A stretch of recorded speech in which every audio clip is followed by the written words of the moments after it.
Dios les bendiga, mis amados hermanos.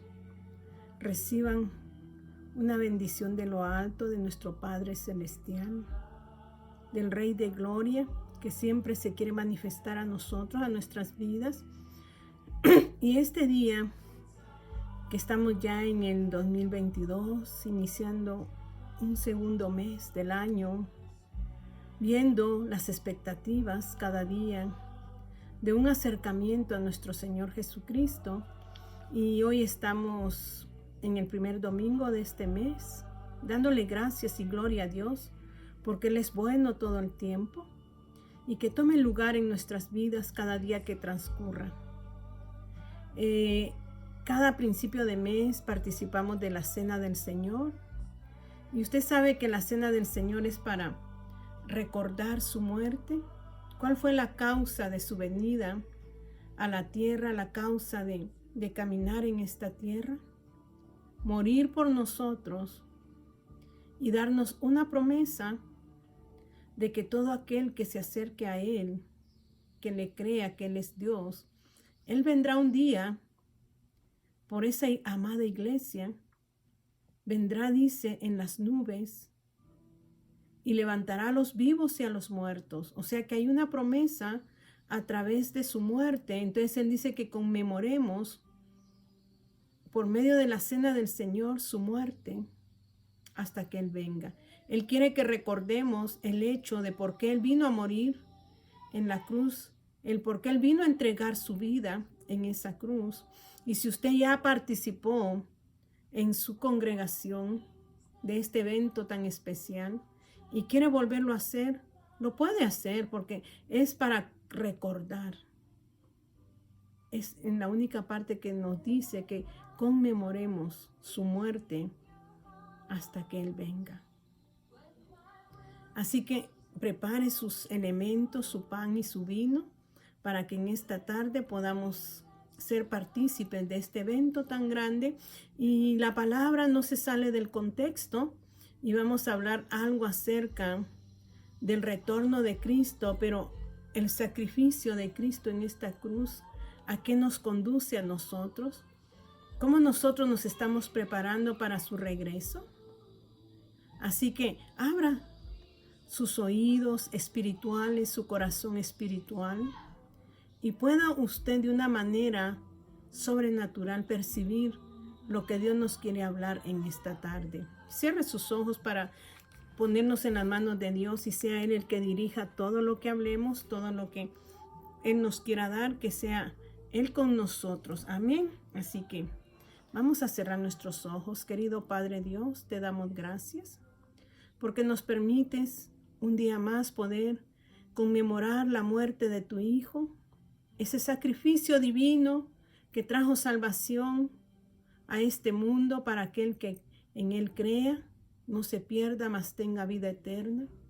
Y caminar con Él en esta tierra, traer tu reino, Señor, a nuestros corazones y empezar a vivir una vida de reino, sabiendo, mi Dios, que hemos de pasar diferentes adversidades, pero en esas adversidades sabemos que vamos de la mano de ese Dios amoroso.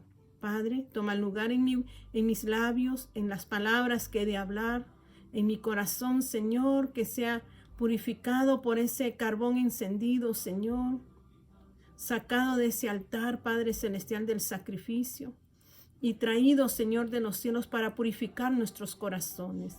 Te doy gloria y honra, Señor, por todo, mi Rey, porque eres bueno y para siempre es tu misericordia. En el nombre de Jesús, amén y amén. Voy a estar hablando al respecto de lo que he venido trayendo sobre la carta de Primera de Pedro, capítulo 5, y algo que Dios nos habla en este tiempo acerca de su venida por su iglesia, no a esta tierra, sino por su iglesia. Él viene trayendo una preparación a todos nosotros, que somos parte de ese cuerpo, y hemos hablado tanto sobre, o nos hemos centrado tanto en Primera de Pedro, pero yo quiero que vayamos a Apocalipsis capítulo 7, porque en toda la palabra Dios habla de llamados, escogidos y fieles. Dios nos llama a todos porque Él entregó a su Hijo por todo el mundo. El Padre nos ha amado con amor eterno, ha amado la creación que Él hizo, donde Él depositó su aliento de vida, y es por lo mismo que Él continúa buscando al hombre. No el hombre busca a Dios, sino que Dios busca al hombre.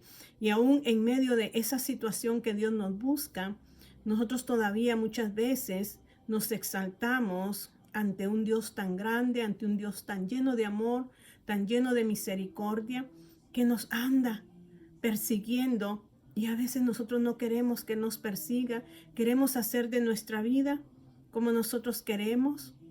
Y yo doy gloria a Dios porque si no fuera por Él, ¿dónde estuviéramos nosotros ahora? Eso es digno de alabar, y eso fue a través de su Hijo amado Jesucristo, quien se entregó en esa cruz. Y dice que en un tiempo, cuando el Señor ya haya levantado a su iglesia, pero ocurran los acontecimientos en la tierra, porque dice que nosotros pedimos paz. Pero ¿cómo podemos nosotros obtener paz? Para obtener la paz se necesita de la justicia. Que se haga justicia. ¿Y quién es justo? Dice, solo Dios es justo en esta tierra. Y para que suceda eso, que venga la paz a la cual el hombre clama, necesita Dios hacer juicio.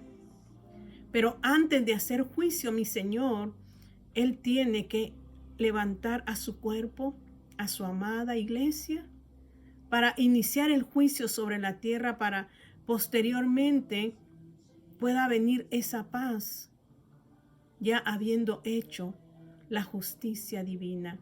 Mi Dios es un Dios de misericordia, y dice su palabra que aún su brazo no se ha cortado para salvarnos, aún está extendido, todavía Él le busca, todavía Él le llama.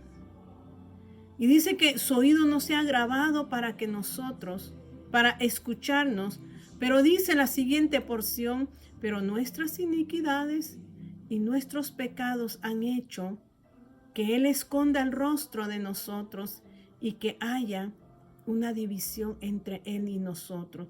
O sea que lo que nos aparta de Él es el pecado, pero cuando nosotros venimos a Él completamente a rendir nuestra voluntad, nuestro libre albedrío para tomar posesión de lo que Él nos quiere dar, todo empieza a cambiar. Y aquí habla de esos acontecimientos cuando la iglesia ya no está e inicia el juicio sobre la tierra para que venga la completa paz que Dios ha prometido sobre aquellos que hoy le rinden tributo a Él, porque tenemos que tributar a Él. Dice, tributar a Dios, porque Él es bueno. Entonces dice aquí en Apocalipsis 17 y su versículo 14, dice, pelearán contra el Cordero y el Cordero los vencerá. Ese será en el tiempo donde la tierra estará pasando todos los acontecimientos fuertes del cual usted y yo, primero Dios, no estemos, sea que vivamos o que muramos.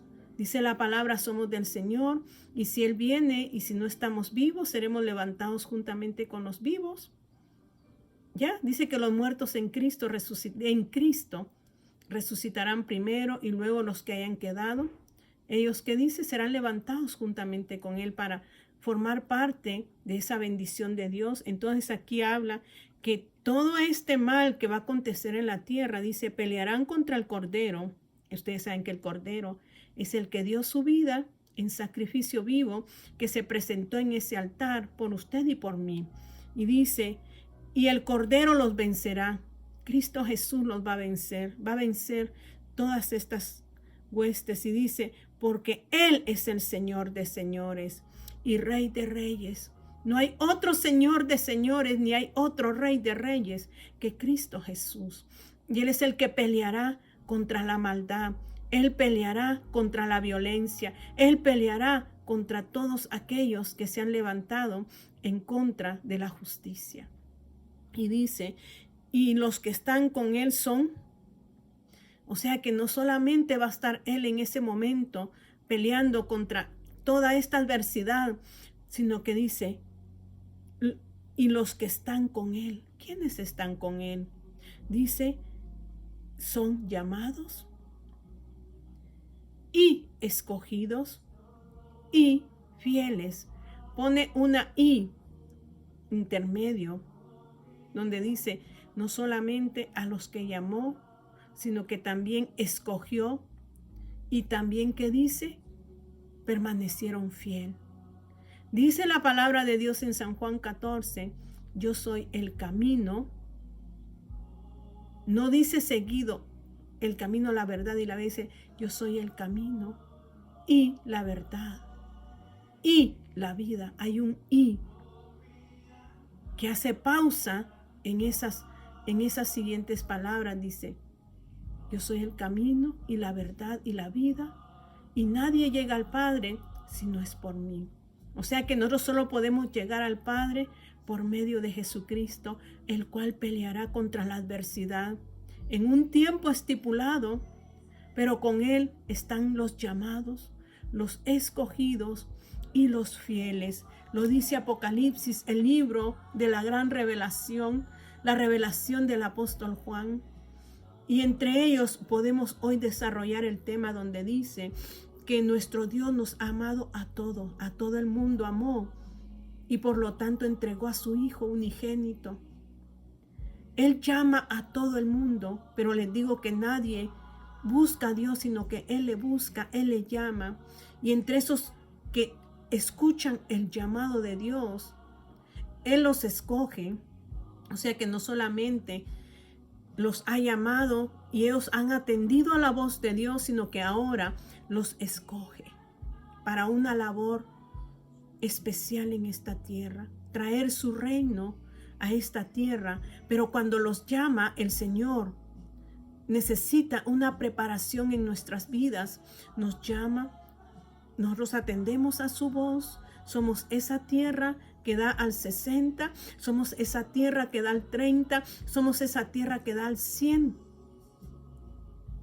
No somos los que cayó en el camino, no somos los que cayeron en los pedregales, no somos los que cayeron, que cayó esa semilla en qué, en espinos, sino que somos la buena tierra, que escuchamos con atención cuando Él nos llamó, y cuando Él vio que nosotros fuimos llamados, nos escogió, mientras los que cayeron en los espinos, en los pedregales, en el terreno duro, se ahogaron, se secaron, no dieron raíces.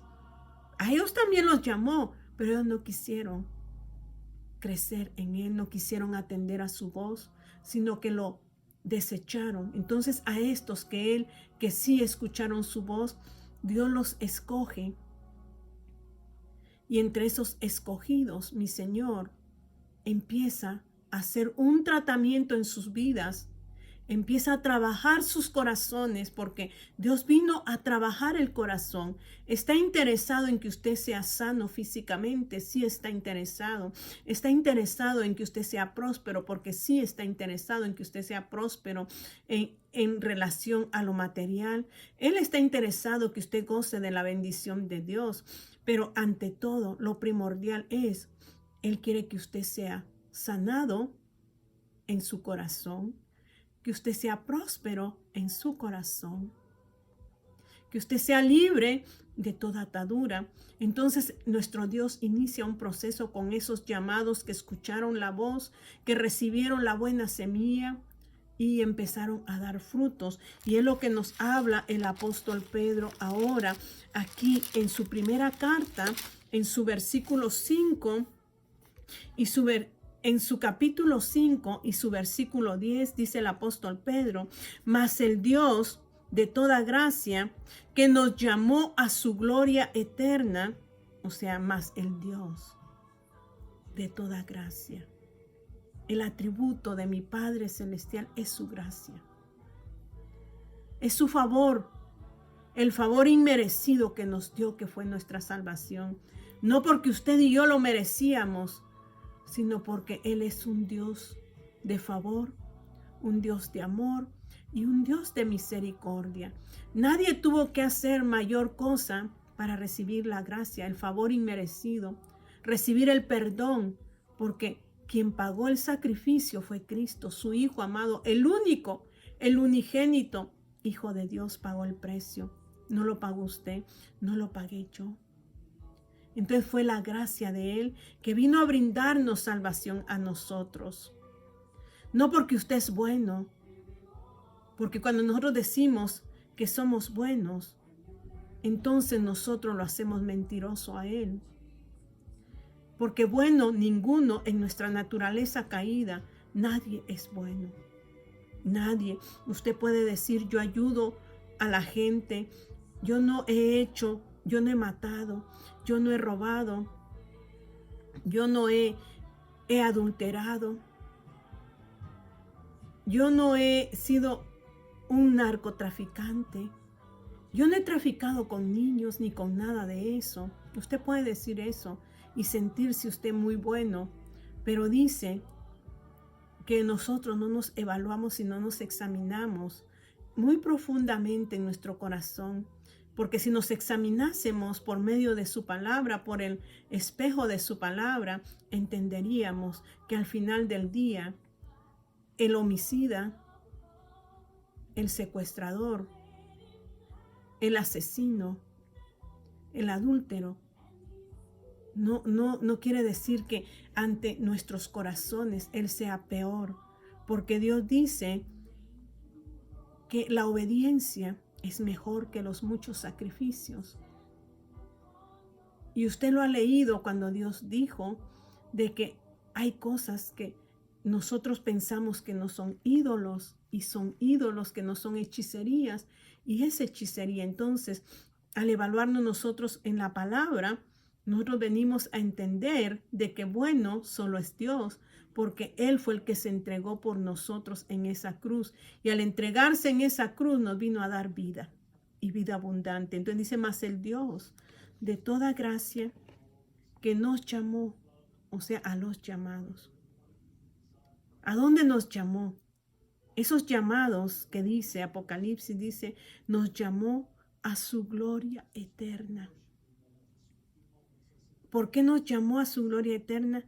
En Jesucristo, no en usted, porque el bueno es Él. El que se sacrificó es Él. Entonces nos llamó a su gloria eterna en Cristo, en Jesucristo, pero dice que nosotros tenemos que pasar vicisitudes en la tierra. Dice, después que hayáis padecido un poco de tiempo, Él mismo os perfeccione, afirme, fortalezca y establezca. A Él sea la gloria y el imperio por los siglos de los siglos. Amén. ¿Qué quiero yo hablar acerca de que Dios nos llamó a su gloria por Jesucristo? Y que hemos de pasar momentos difíciles. Ya se los he dicho mucho tiempo. Los momentos difíciles en esta tierra es para fomentar nuestro carácter, para que veamos las virtudes de Dios marcadas en los que han escuchado su voz. Y dice, ¿qué cosa tendrá que arreglar Dios en nuestra vida? ¿Qué Dios tiene que arreglar en nuestra vida? ¿Qué Dios tiene que arreglar en su vida? ¿Qué Dios tiene que arreglar en mi vida? Dice, en un parpadeo algo pasa al azar. Solo parpadeamos y pueden pasar muchas cosas en nuestras vidas. Cuando menos no lo esperamos, dice, la vida nos envía a un rumbo diferente, a un futuro que nunca imaginamos. Porque o sea que en un parpadeo, ¿qué hace? Nosotros no nos esperamos muchas cosas.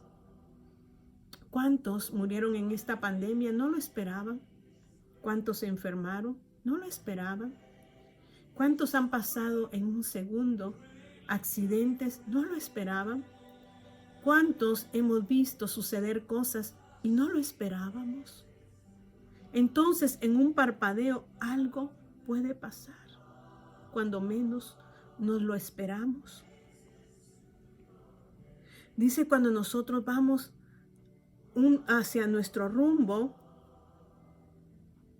que parecía, dice, que iba a ser mejor, buscando la luz, porque buscamos el camino de la luz, resulta que nos encontramos en un viaje donde para poder llegar a la luz encontramos una densa e intensa oscuridad.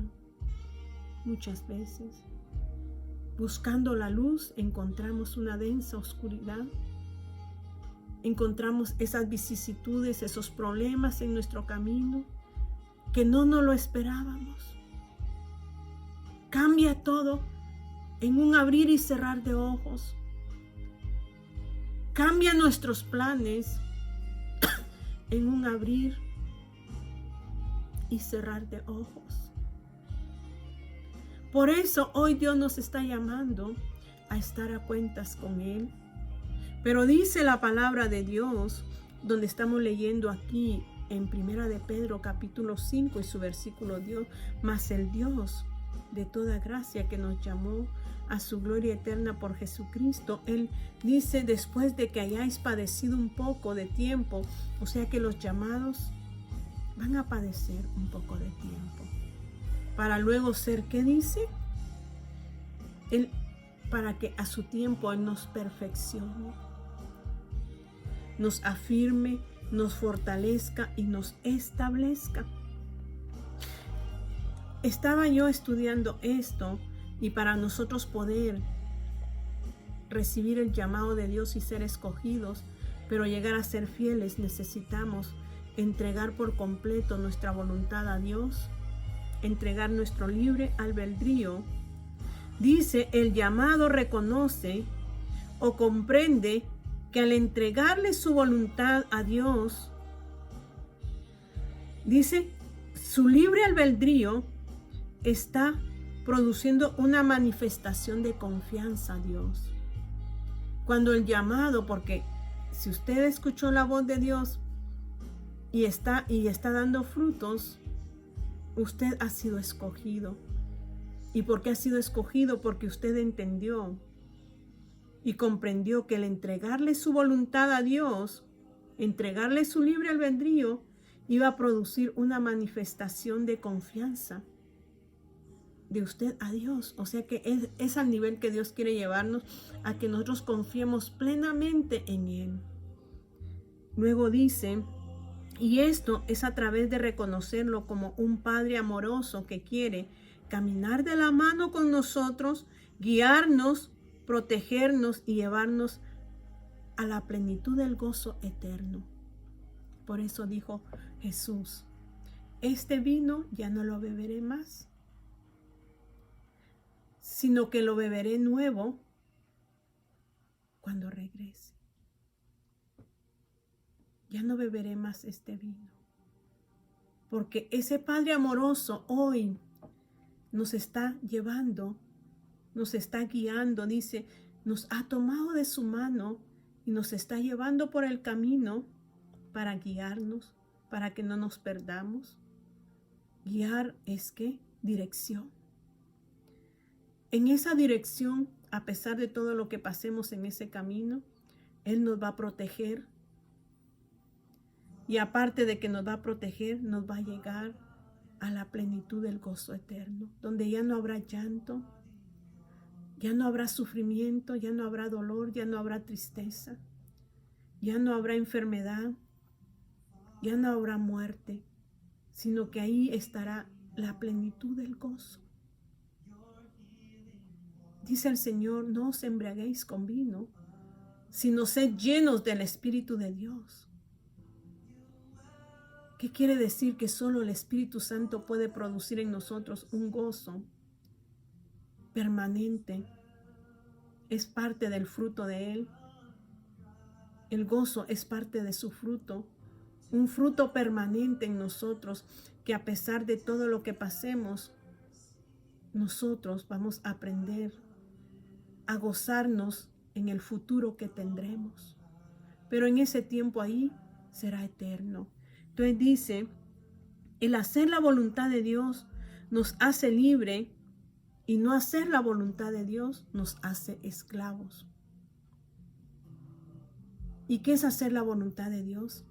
Es la sumisión, es la humillación y es una obediencia plena de nuestras vidas con Él.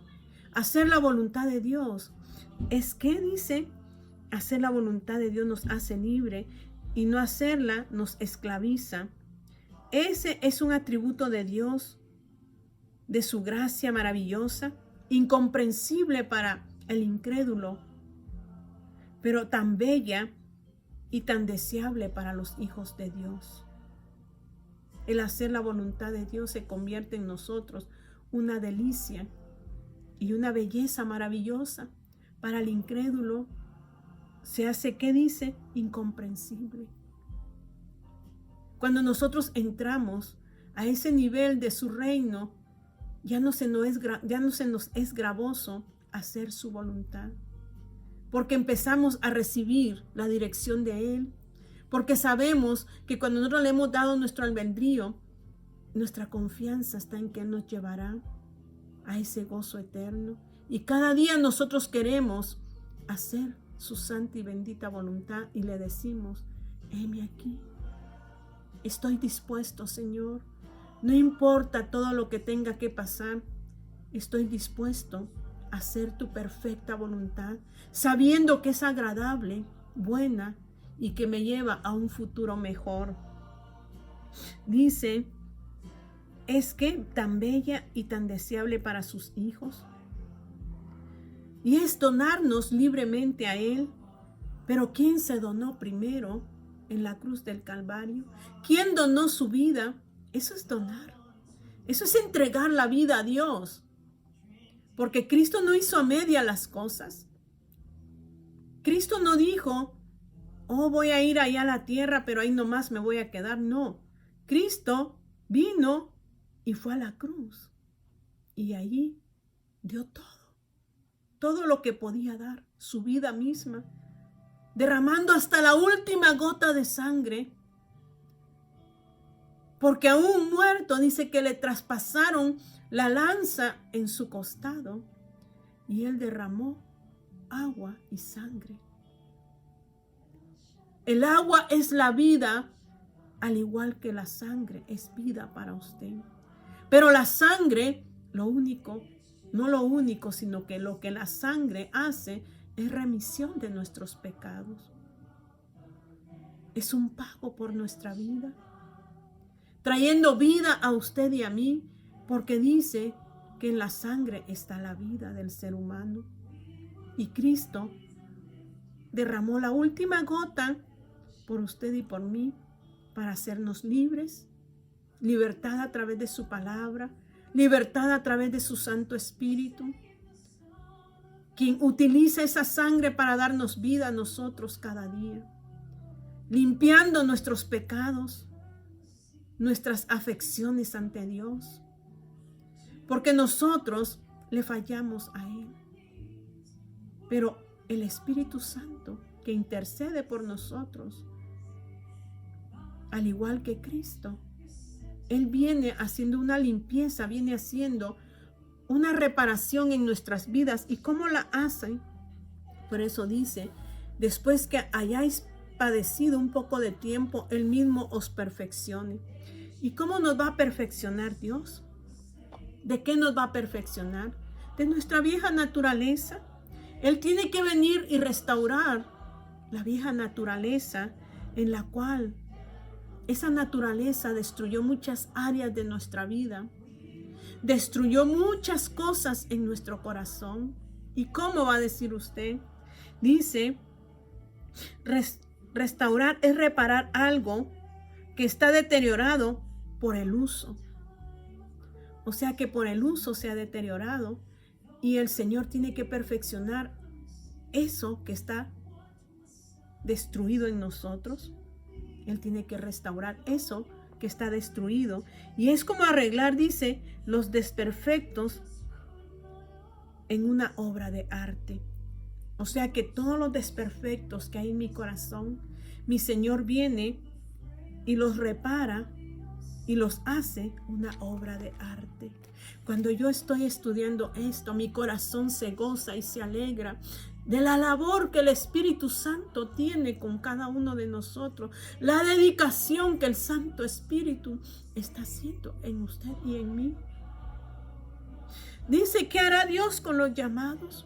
Estamos hablando, para perfeccionarnos nos tiene que restaurar primero, y restaurar pone una cosa en el estado que antes tenía, como arreglar una fractura. Cuando usted se fractura, usted sabe que el médico viene y trata de unir esa fractura, pero el mismo cuerpo va produciendo una consolidación, o sea que va formando un callo sobre esa fractura para que tenga para que pueda ser reparada y pueda tener firmeza.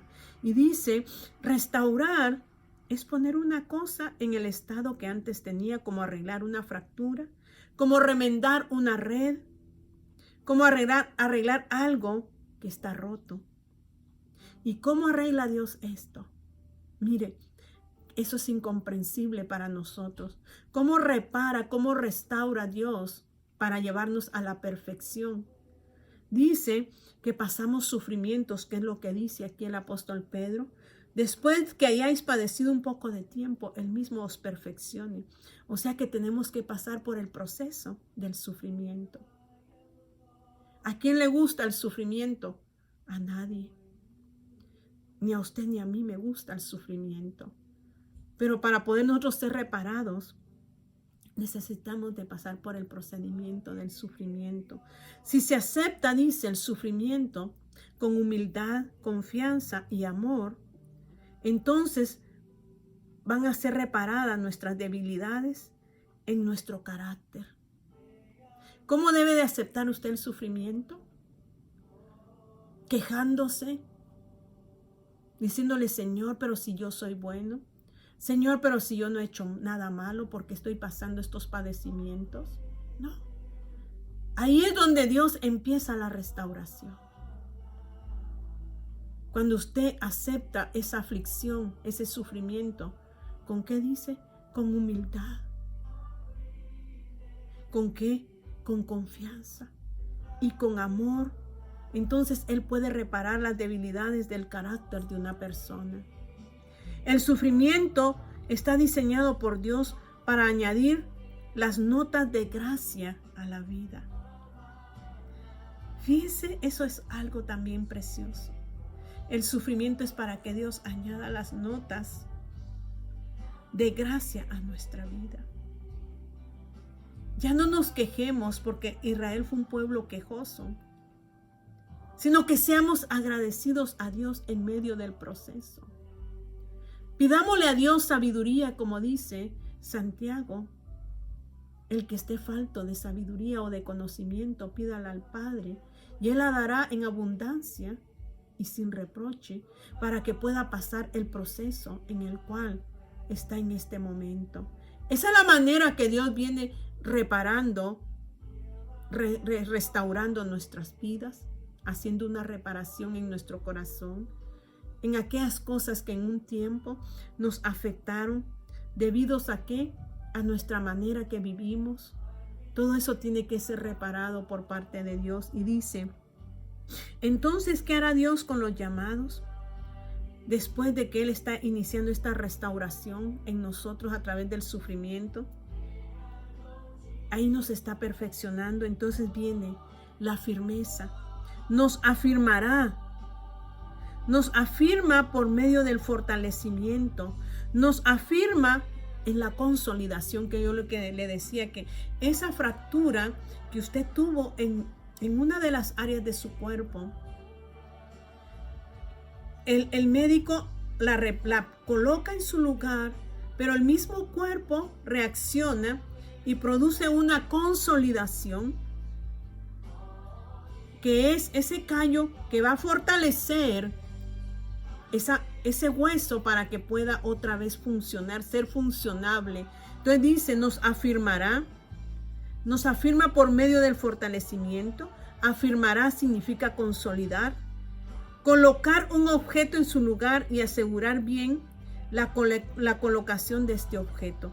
O sea que Dios va a colocar nuestra vida donde tiene que estar ubicada, y ahí nos va a afirmar, ¿a qué? Afirmar. Y dice, esa fortaleza o esa de afirmarnos necesita de una fuerza, y eso es un esfuerzo que nosotros tenemos que tener en medio cuando se está formando esa consolidación, esa afirmación. Nosotros ¿qué? Nos vamos esforzando y se va produciendo en nosotros una disciplina. ¿Una disciplina en qué? En la fe. Porque dice que nuestra fe es templada en el horno de la aflicción. Pero el Espíritu Santo está con nosotros. Eso es hermoso. O sea que su fe se va a afirmar en el horno de la aflicción, pero tiene la ayuda del Espíritu de Dios. Y cuando Él dice, produce esto, va a venir y nos va, ¿qué dice? Ahí, Él mismo perfeccione, afirme. Y esa afirmación nos va a fortalecer. Fortalecer significa nos va a robustecer. Nos va a llenar de fuerza. O sea que nosotros en medio del sufrimiento somos afirmados, y en medio de la afirmación somos fortalecidos, somos robustecidos. Hay una que robustezará, dice, nos llenará de fuerza. ¿Para qué? Para los tiempos venideros. Para, por último, dice, nos va a establecer. ¿Y qué es establecer? Nos va a dar cimientos. Nos cimentará en la base de Dios, en esa base inconmovible. Nos va a hacer resistentes a los ataques del enemigo.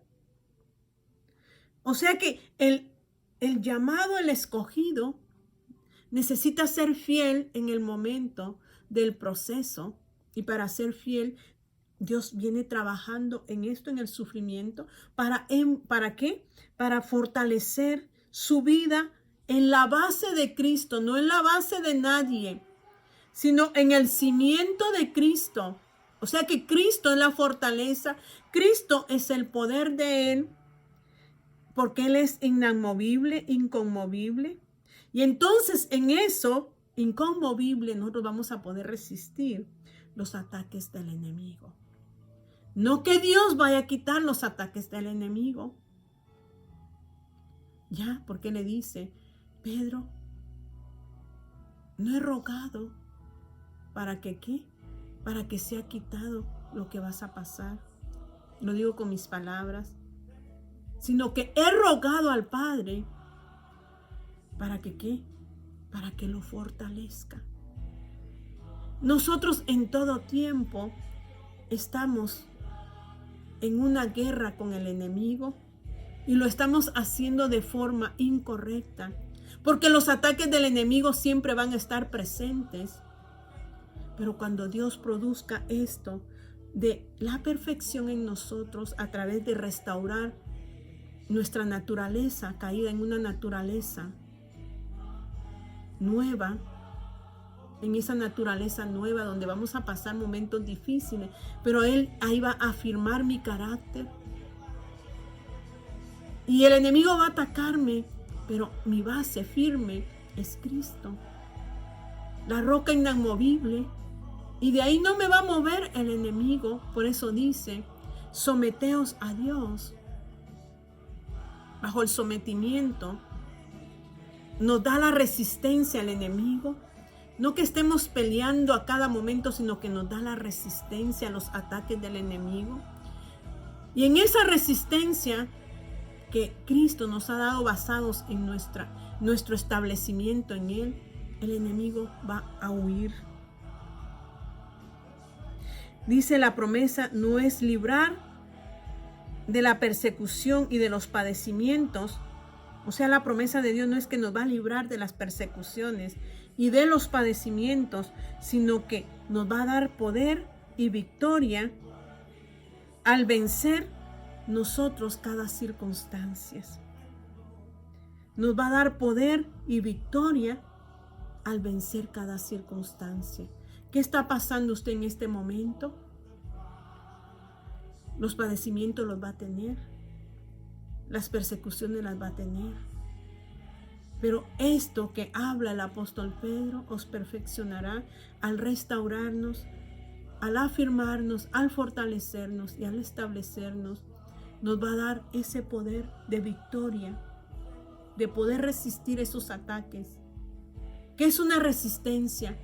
Que aunque vengan ímpetus, vientos, como aquel que fundó su casa en la roca, su casa es su vida. Vinieron los vientos. Él no los reprendió, no dijo, váyanse, sino que supo mantenerse en esos ímpetus de las aguas, de las tempestades, de los vientos, de los huracanes. Supo mantenerse porque estaba parado en la roca que es Cristo, y eso le da victoria. Vamos a darle gracias a Dios en esta hora por lo que Él nos enseña cada día.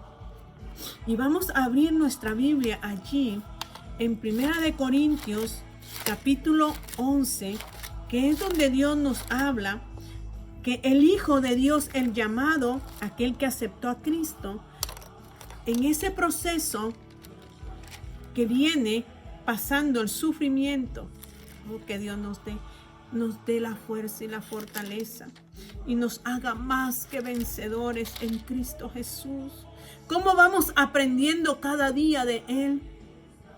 Que lo que Dios quiere es perfeccionarnos en nuestro carácter, en nuestro caminar diario, afirmarnos, fortalecernos y establecernos en Él ante las circunstancias que siempre van a venir, las persecuciones que siempre van a venir, pero nosotros, parados en esa fe con Él, venceremos en el nombre de Jesús.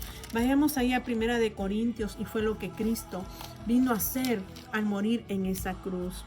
Prepare sus alimentos, sus elementos, y cerremos nuestros ojos para ponernos a cuentas con Dios. Querido Padre Dios, tú nos has dado una palabra que nos fortalece, Señor, y nos levanta. Y en este momento que vamos a ser partícipes, Padre, de la cena del Señor, te rogamos que si en nuestras debilidades humanas, Señor, te hemos fallado en este día o anteriormente, queremos ponernos a cuentas contigo. Queremos pedirte perdón, Padre. Tu palabra dice que si nosotros nos acercamos a ti, reconociendo nuestros pecados y los presentamos ante ti, Señor, nos arrepentimos, tú eres fiel y justo para perdonarnos. Hoy venimos ante ti, Señor, ante cualquier circunstancia en la cual nosotros te hayamos fallado en nuestra humanidad. Queremos pedirte perdón, Señor, si pecamos de pensamiento, de palabra, de hecho. Padre, te pedimos perdón porque queremos, Señor, ser partícipes de la vida de Cristo en esa cruz, donde cada día necesitamos, Señor, ser restaurados en nuestro interior. Ayúdanos, Padre Dios, porque debemos de evaluarnos y examinarnos, Señor, para poder ser partícipes de esta actividad tan hermosa, Señor, porque es la sangre de Cristo que fue derramada en la cruz del Calvario y fue su carne la que pasó los padecimientos, Señor, de los cuales nosotros tenemos que recordar y recordar por qué lo hizo y nosotros estar a la línea con Él. Gracias te doy, Señor, en el nombre de Jesús. Amén y amén. Vamos a participar de la cena. Y dice allí en 1 Corintios capítulo 11, 23. Tome en cuenta, porque yo recibí del Señor lo que también os he enseñado, dice la palabra de Dios. ¿Qué nos ha enseñado el Señor? Que Dios nos ayude en esta hermosa hora que vamos a ser partícipes de todo esto, que nosotros podamos siempre estar a cuentas con nuestro Dios. Amén. Y que Él sea nuestra paz. Y dice, porque yo recibí del Señor lo que también os he enseñado, que el Señor Jesús, la noche que fue entregado, tomó el pan. Y habiendo dado gracias, Cristo estaba entregando su cuerpo en ese momento y dio gracias. A pesar de todo lo que iba a pasar, mi Señor, los padecimientos que iban a empezar en ese momento de dolor, Él dio gracias, mostrando que su cuerpo iba a ser, ¿qué? Sacrificado. Así como nosotros pasamos momentos difíciles, pero Él es nuestra fuerza y fortaleza. Dice, y habiendo dado gracias, lo partió, porque su cuerpo iba a ser partido, y Él dio gracias por ese hecho, porque iba a ser por nosotros. Y dijo, tomad, tomen, cójanlo, comed, cómanlo, porque tenemos que comer el cuerpo de Cristo. Esto es mi cuerpo, que por vosotros es partido. Este día mi cuerpo será partido por ustedes. Tómenlo y haced esto en memoria de mí. Participemos del pan.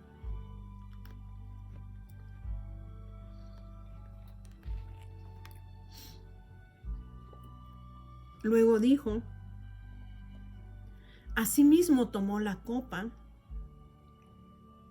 después de haber cenado, diciendo, o sea que después de que comieron, que convivieron, tomó la copa y dijo, diciendo, esta copa es el nuevo pacto.